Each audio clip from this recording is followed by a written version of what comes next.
Bueno,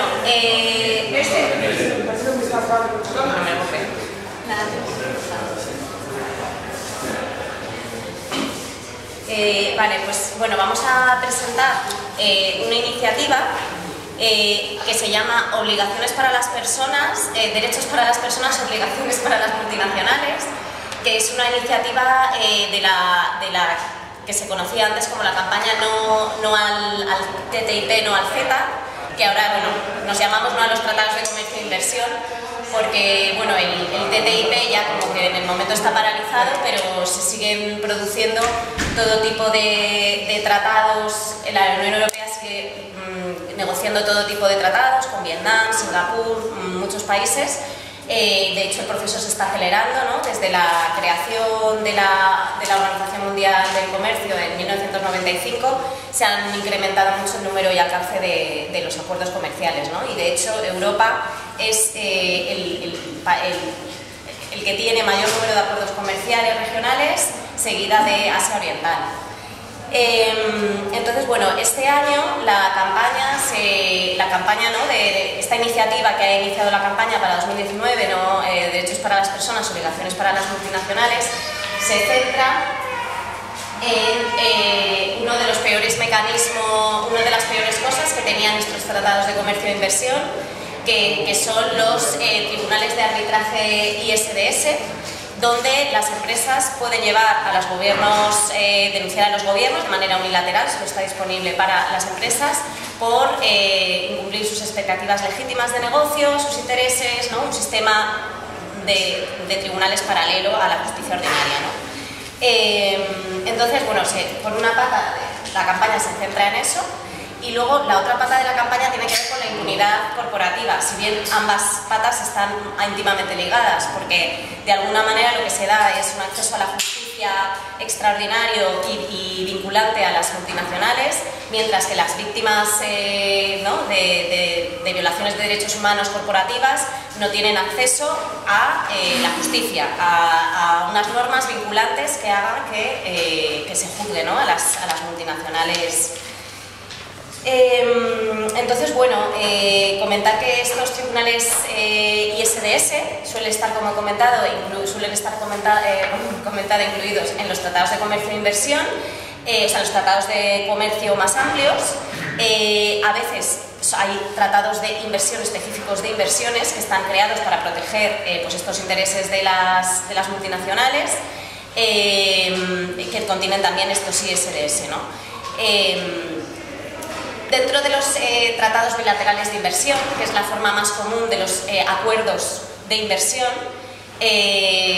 pues hay, a día de hoy, bueno, hay 2.369 tratados bilaterales de inversión, con esta cláusula, más 311 acuerdos comerciales con cláusula de protección de inversiones, esta cláusula de los tribunales ISDS, ¿no?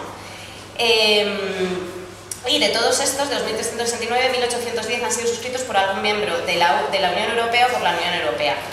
El 90% del total de estos acuerdos contienen esta cláusula. Entonces vemos, bueno, como tanto con los tratados como con de inversión, como de tratados normales, pues de la creación de la Organización Mundial del Comercio, vemos en 95 vemos como cada vez hay más tratados, cada vez cubren más áreas, cada vez, ¿no? O sea, antes solo cubrían temas más arancelarios, ahora cubren temas de servicios, temas para los cuales no hay barreras arancelarias, son más barreras de regulación, ¿no? Y entonces, bueno, pues dentro de esto pues, ha habido también un aumento espectacular de las demandas. Entre 1987 y el 95 se interpusieron 6 demandas, entre 2014 y en la actualidad se han interpuesto 239, ¿no? Que también muestra como no solo de los tratados en sí, sino de las demandas también ha habido un aumento espectacular. Y en relación a lo que os va a hablar Lucía, bueno, con 50 demandas España es el segundo estado más demandado ante organismos de arbitraje de inversiones, precisamente por este tratado, ¿no? Exacto. Si los queréis, están en la mesa o lo reparto ahora. ¿Y lo de Chasing Staff? ¿Es no lo devuelves? Bueno, como decíamos, el problema es que se crean sistemas de justicia paralelos exclusivamente para las corporaciones. Los árbitros que utilizan estos sistemas proceden del sector corporativo y tienen conflictos de intereses claros, no tienen legitimidad soberana, no rinden cuentas, las decisiones no pueden ser apeladas con un tribunal ordinario y vamos, pues eso se utiliza sobre todo para demandar a un Estado cuando se cumplen sus expectativas legítimas. El problema es que muchas veces la razón por la que se incumplen sus expectativas legítimas es porque un Estado hace una legislación para medioambiental, ¿no? Para parar las nucleares, por ejemplo, o lo que pueda ser. Sobre la otra pata, que es la impunidad de las multinacionales, pues bueno, ya sabéis, supongo que en muchos países, sobre todo en América Latina, se incumplen las multinacionales, ¿no? En connivencia con los gobiernos, incumplen sistemáticamente los derechos humanos. En el 2018, 321 defensores de derechos humanos fueron asesinados. Los principios que hay, las reglas que hay hasta ahora no son vinculantes en ningún caso. Están los principios rectores, por ejemplo, de derechos humanos de la ONU, pero son como orientativos, ¿no? Son como para que las empresas los suscriban si quieren. El tema de la responsabilidad social corporativa, que se supone que las multinacionales también asumen, pero nada es vinculante, ese es el problema, ¿no? En ningún caso. Entonces, bueno, pues en este sentido hay en marcha un tratado vinculante a nivel de Naciones Unidas, a nivel internacional, que bueno, se estableció en 2014, un grupo de trabajo intergubernamental del Consejo de Derechos Humanos de la ONU sobre este tratado, ¿no? Entonces, bueno, hay una campaña que de alguna manera con la que hemos convergido, la campaña de los tratados no comercio inversión para esta iniciativa, que es la campaña global para desmantelar el poder corporativo, que en torno a este tratado ha estado haciendo lobby, presión, presentando propuestas más fuertes bueno, en el 2018 se hizo el borrador cero del tratado el año pasado y la campaña presentó demandas concretas como de que la primacía de los derechos humanos esté por encima de los tratados de comercio e inversión, obligaciones directas para las empresas transnacionales y para sus directivos, una cosa muy importante que es la responsabilidad solidaria, como para que la empresa debe asegurar que todas las actividades en toda su cadena de suministro, ¿no? En todos los subsidiarias y cadena de suministro no se cometan delitos.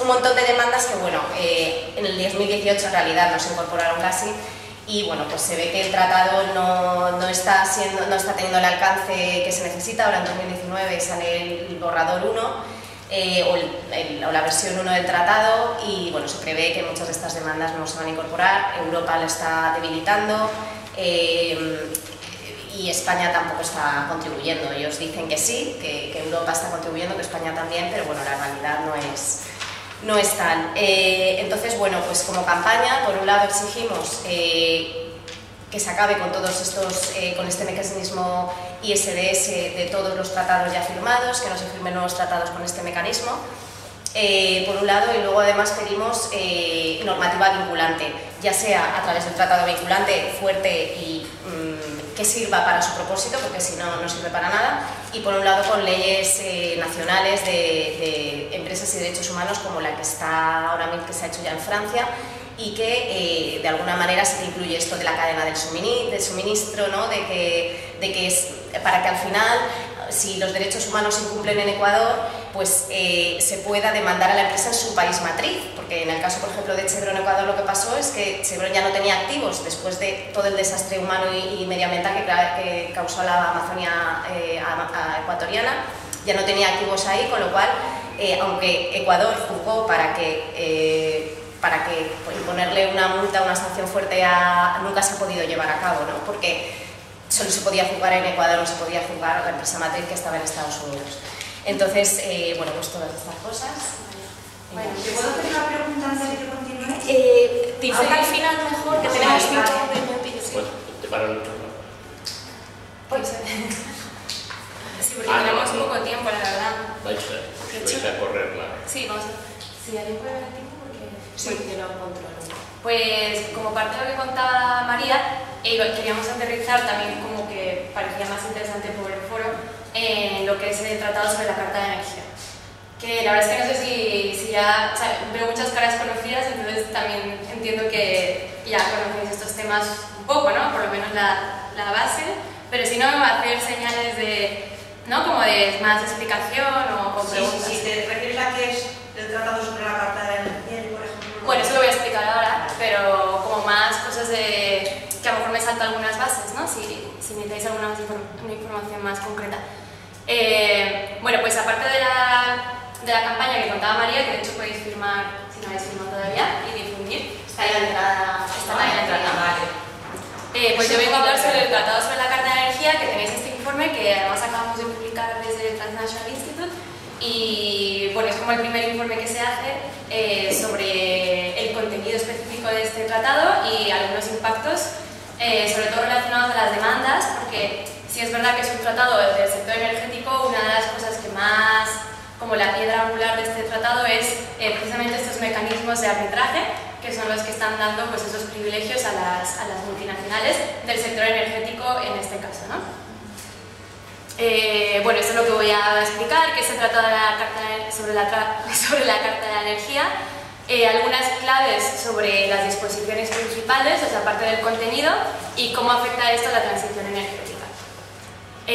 Bueno, pues el Tratado sobre la Carta de Energía es un tratado que se negocia y se firma, como muchos otros, con bastante opacidad, con bastante secretismo, hacia mediados de los 90, ¿no? En concreto, en el 94 es cuando la mayoría de los países empiezan a incorporarse a este tratado, ¿no? Las negociaciones las lidera la Comisión Europea y los gobiernos de la Unión Europea, sobre todo Holanda y Reino Unido, son los que más empujan para que este tratado salga adelante, muchas influenciadas por grandes compañías energéticas como Shell, ¿no? ¿Por qué? Porque el tratado también tiene un objetivo más allá, que es garantizar ese control sobre el sector energético en pocas empresas multinacionales, ¿no? Y también teniendo en cuenta que Europa es bastante dependiente de recursos energéticos, pues de alguna manera de asegurarse con países de Asia Central y Europa del Este, pues ese suministro energético controlado por pocas empresas multinacionales y con acceso a muchísimos privilegios, como vamos a ver ahora, ¿no? Actualmente hay 52 partes contractuales, o sea, países que han firmado este tratado. La mayoría de Europa, o sea, todos los países de la Unión Europea lo han firmado, bueno, de Europa, no es la Unión Europea, y de Asia Central, más Japón y Jordania y Yemen, que se acaban de incorporar al tratado.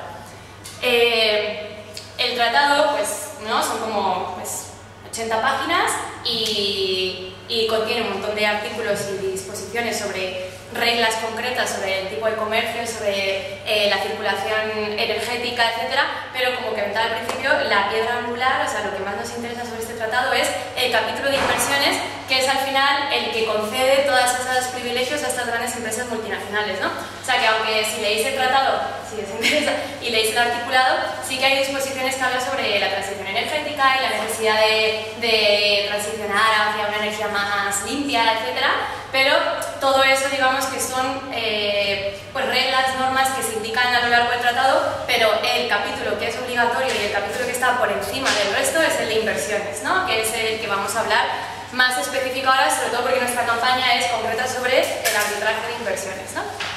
Lo demás son como declaración de buenas intenciones. Son intentos de regular, ¿no? Como el sector energético, pero ahora vamos a ver lo que es la interpretación de esa regulación que muchas veces se ha llevado pues para demandar a gobiernos por cambios en sus regulaciones, precisamente, que a lo mejor tenían que ver más con la transición energética, ¿no?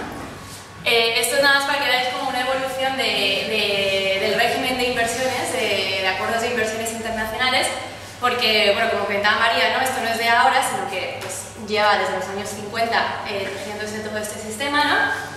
Y como vemos en la década de los 50-60 era como el principio de la existencia de estos acuerdos internacionales que contenían estos mecanismos de arbitraje, ¿no? Entonces ahí vemos pues, claramente que se firman 37 acuerdos solamente en todo el mundo y no hay ni un caso de demanda en los 50-60, ¿no? Pero según avanza el tiempo, cada vez esto va en aumento Y en la década de los 90 y 2007, que es justo cuando se firma este tratado, pues es como la era de la proliferación de los acuerdos internacionales de arbitraje, que además no solamente aumentan, o sea, pasamos de 300 acuerdos, o sea, de 400 en total a 3.000, ¿no? O sea, es como la década de mayor proliferación. No voy a entrar en detalle, pero bueno, mucho tiene que ver también con las reformas estructurales en América Latina, por ejemplo, ¿no? Y esos intentos de las multinacionales de hacerse como con el acceso a ciertos sectores de la economía, ¿no? Y entonces, bueno, de 0 casos conocidos, a día de hoy conocemos más de 600 casos de demandas de arbitrajes que en su mayoría no son absolutamente, no tienen nada que ver con lo que defienden, ¿no?, los defensores de estos mecanismos, que es solamente en casos extremos, ¿no? O sea, en caso de una expropiación o en caso de algo así como que realmente vaya en contra de los intereses de la ciudadanía, se usarán estos mecanismos, que es lo que la Comisión Europea a día de hoy defiende, ¿no? De por qué tenemos que seguir incluyendo estos mecanismos en los tratados. Pero de los 600 que conocemos, el 99% tienen que ver con medidas ambientales, cambios en estándares laborales o cualquier tipo de cambio regulatorio que para nosotras como personas son barreras, o sea, son protecciones, para ellos supone como una barrera a que fluya de manera libre pues, el comercio, ¿no? Bueno, no, ya me estoy extendiendo demasiado. Bueno, entonces este es el mapa nada más para que nos hagamos una idea de estos países en negro son los que ya han firmado el acuerdo, este tratado sobre la Carta de Energía, y estos son los que están en proceso de integrarse al tratado sobre la Carta de Energía. Entonces, una parte de nuestra campaña es evitar que se expanda, ¿no? O sea, si no podemos salirnos, pues evitar que se expanda por lo menos, ¿no? Esto es algo que dice la Conferencia de Naciones Unidas sobre Comercio y Desarrollo, que es la agencia de Naciones Unidas que trabaja sobre temas de comercio y desarrollo, que hemos visto que justamente en esta última década su defensa hacia estos mecanismos está cambiando, ¿no? Está cambiando bastante porque están viendo que ni estos acuerdos significan mayor desarrollo para los países que los están firmando, y por lo contrario está habiendo muchísimos impactos y muchísimas pérdidas financieras y también pues, políticas, ¿no?, a nivel de soberanías al firmar estos acuerdos, ¿no? Y justamente el Tratado sobre la Carta de Energía es el tratado en base al cual hay más demandas en el mundo sobre arbitrajes de inversión, ¿no? Ya hablando en concreto sobre este tratado, hoy contabilizamos 121 demandas, algunas pendientes, otras resueltas, y son demandas que sabemos, ¿no?, porque es un sistema bastante también oculto. Entonces hay algunas cámaras de comercio o algunos centros donde se llevan estas disputas que están obligadas a hacer públicas las demandas, pero muchas otras no tienen esa obligación, entonces no tenemos acceso a todas, ¿no? Pero de las que conocemos hay 121, como veis en el gráfico, la mayoría se concentra en 2013-2015 con la... Con la especificidad de que en los últimos años, sobre todo, han habido demandas hacia países occidentales, o sea, países pues, dentro de la Unión Europea, España encabezando la lista de los países con más demandas. Bueno, esto, gracias a José, encontramos en el boletín oficial de las Cortes Generales el momento en el que España pues, firma y incluye esto en el boletín oficial del Estado, que además, por supuesto, no se llevó un debate parlamentario ni hubo un tipo de discusión para saber... ¿De qué año es? Del 90, o sea, esto es del 95, pero España entró en el 94. No, porque pone 95, pero es en el 94 cuando España firma. En concreto en España tenemos 45 demandas solo sobre en base a este tratado de inversiones. 7 ya las hemos perdido. No sé si habéis escuchado las noticias porque tampoco lo dicen mucho, pero ya hemos perdido 7, que suman un total de 687 millones de euros. La suma que estamos pagando desde nuestros bolsillos, por supuesto, ¿no? Sería algo similar al proyecto Castor en Cataluña, ¿no?, que al final pues te van metiendo en la factura eléctrica, te suben un poco el precio el precio fijo, ¿no?, que le llaman, que no sabemos qué es. Entonces así, o sea, nosotros hemos preguntado al gobierno cómo se va a pagar, cuándo se va a pagar, si se va a pagar, nunca nos responden, pero intuimos que va a ser así, ¿no?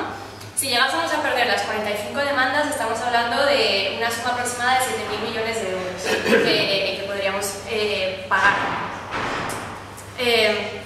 Interesante que ver que si viene el Tratado sobre la Carta de Energía contra España, ¿no? La mayoría de los casos son por los recortes a las renovables que empezó Aznar y continuó Zapatero y al final se efectuaron como pues, el recorte de las subvenciones que había para las energías renovables, pero no estamos hablando de pequeñas cooperativas o pequeñas empresas, sino de grandes inversores y fondos especulativos que estaban aprovechándose además de estas subvenciones. De hecho, es muy curioso que la mayoría de los casos, cuando las empresas ya sabían que se estaban dando estos recortes, seguían invirtiendo en España. Sospechamos probablemente que porque sabían que teníamos este acuerdo firmado, por lo cual era un win-win, ¿no? En el sentido de no pasa nada que no me permitan seguir adelante con inversión, tengo unos tribunales que me van a asegurar que voy a recuperar no solo la inversión, sino lo que yo estimo que iba a ganar, que así es como es como una línea de negocio. Es una línea de negocio más para las empresas energéticas, ¿no? Y por supuesto el 87% de estas demandas son a través de un fondo de capital o un inversor financiero especulativo, que a la vez son empresas energéticas multinacionales que invierten en petróleo, que invierten en gas, que invierten en combustibles fósiles, ¿no? O sea, ellas dicen que son energías renovables, pero el 87% su cartera de inversiones no tiene nada que ver con energías renovables exclusivamente, ¿no? Ya me he pasado de tiempo. Bueno, pues bueno, algunas claves. Voy a ir muy rápido aquí porque, como os comentaba, es importante que entendamos por qué se dan a cabo estas demandas, ¿no? Entonces, una de las principales causas es porque el tratado contiene, por ejemplo, una amplia definición de lo que es una inversión, ¿no? No voy a entrar, pero ya. Bueno, lo que tiene una amplia definición de lo que es una inversión y de lo que es un inversor. O sea, es decir, al final, estas amplias definiciones son lo que permiten que los árbitros que llevan a cabo estos casos, pues, ¿no? Como que digan, es un inversor. Por ejemplo, hay un caso, el de España en concreto, que lo voy a leer aquí porque es el caso de Isolux contra... Isolux Corsan. Sí, contra el Reino de España, que fue además demandado a través de dos empresarios españoles. O sea, es decir, que como la mayoría de estos casos también pueden ser a través de empresas pantallas o sociedades pantallas, fantasmas, pues dos empresas españoles cogen a esta empresa que está en Luxemburgo registrada y demandan al Estado español por el cambio de renovables.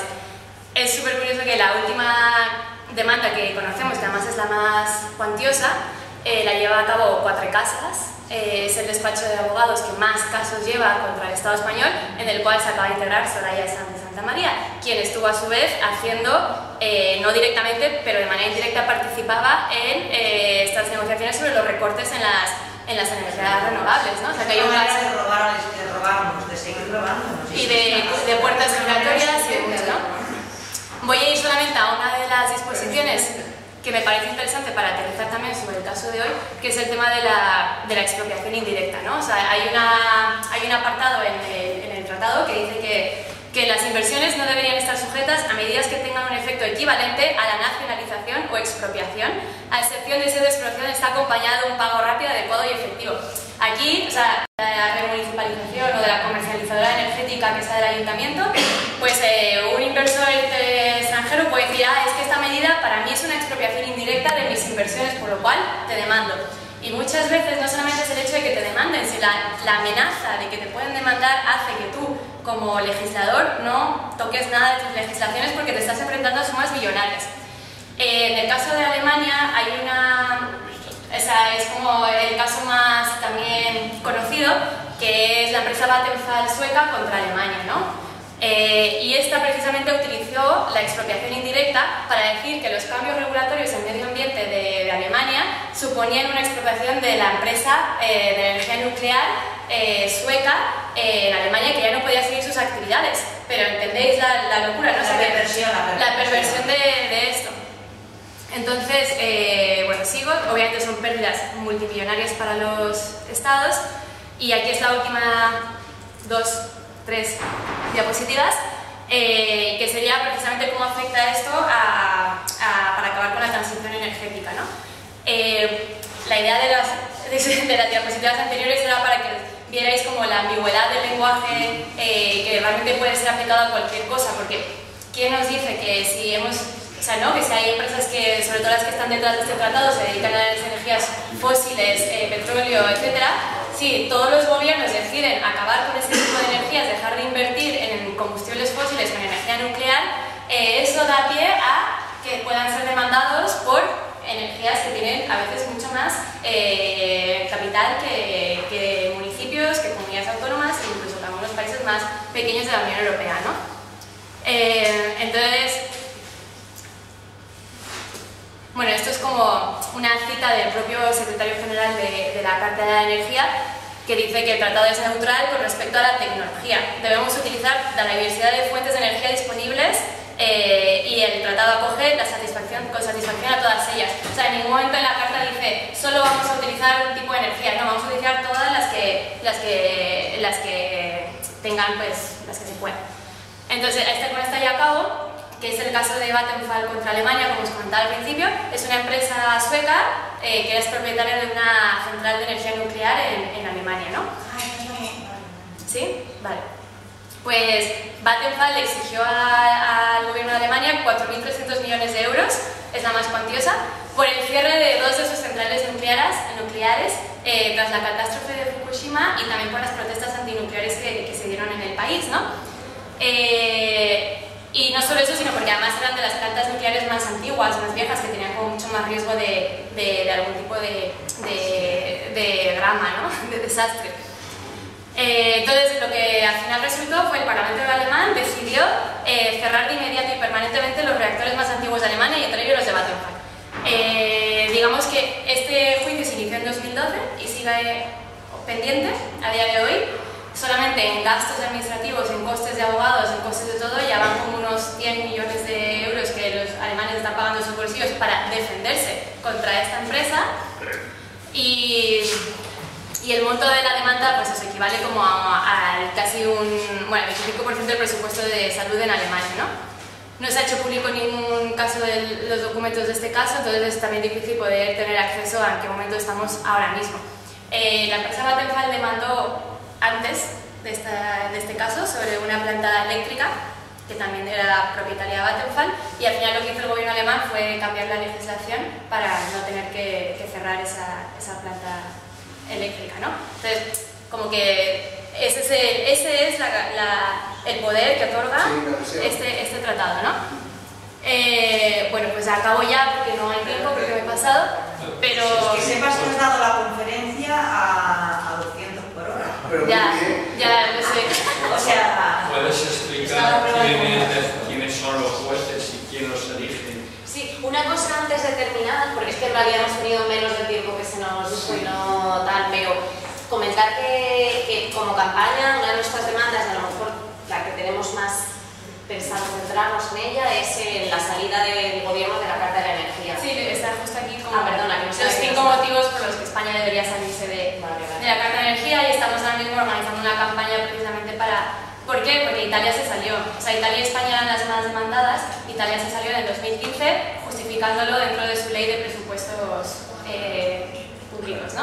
Entonces, claro, si España es el más demandado ahora mismo, tendría todo el sentido del mundo seguir el camino que ha hecho Italia, y no solo España, sino más países. Bueno, Te ha preguntado por los tribunales de arbitraje.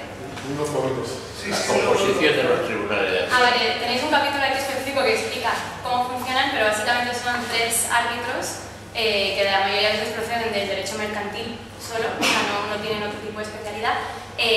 Uno está puesto por la empresa multinacional, otro por el Estado, y hay uno que es como pues aleatorio, ¿no? que sería ahí. En España es la abogacía del Estado la que suele defender estos casos, y sobre bufetes de abogados, pues Cuatrecasas, Oli, no sé qué, casi todos son de Londres, ¿no? Como bufetes súper especializados en el arbitraje internacional, porque es un tema muy específico que los abogados del Estado ni siquiera saben a veces qué tipo de ley se está rigiendo, porque vamos a ver, o sea, es un acuerdo que se firma aquí, pero no se rige por la legislación o la jurisdicción española, sino a veces por la de Washington, depende de dónde sea, depende de dónde lleven el caso, ¿no? Porque el caso se puede llevar al FIAI, que está en Washington, se puede llevar a la Cámara de Comercio de Estocolmo y regirse por las reglas de Estocolmo, o sea que depende de dónde se lleve el caso, se rige por una jurisdicción u otra, lo cual hace muy difícil que hacer seguimiento de esto y al final tenemos una lista de 50 árbitros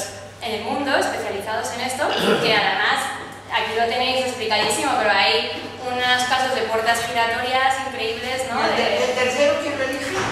Es aleatorio. O sea, es aleatorio que, bueno, que hay una lista como un roster, o sea, una lista de un roster de esos 50 árbitros y se elige de manera aleatoria, pero todos tienen intereses.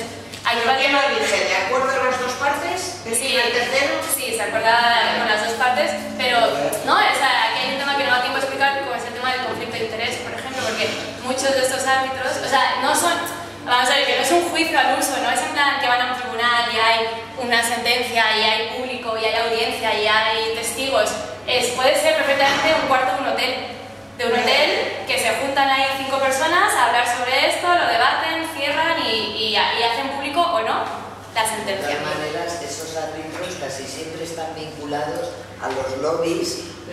Son juez y parte. Sí, porque muchos de ellos han llevado casos o llevan después de multinacionales de las que están demandando. Entonces, bueno, pues nadie muerde la mano. Y cobran por caso, con lo cual... cobran por caso. Sí, por la parte del Estado 3/4 de lo mismo, porque viendo la abogacía del Estado que tenemos estos días en la... De hecho, hay muchos abogados del Estado que se han pasado a empresas de arbitraje. Ya que tenía la pregunta y creo que tenemos que terminar. Mi única pregunta es, nosotros como ciudadanos de a pie, porque yo he venido aquí a ¿qué podemos hacer? ¿Firmar simplemente vuestra plataforma o unirnos o estar ahí? O sea, tenemos una campaña que nos reunimos aquí cada 15 días, bueno, últimamente cada menos, pero hay una campaña física. Que unirnos a esa campaña, ¿no? Claro, unirse a esa campaña o apoyar.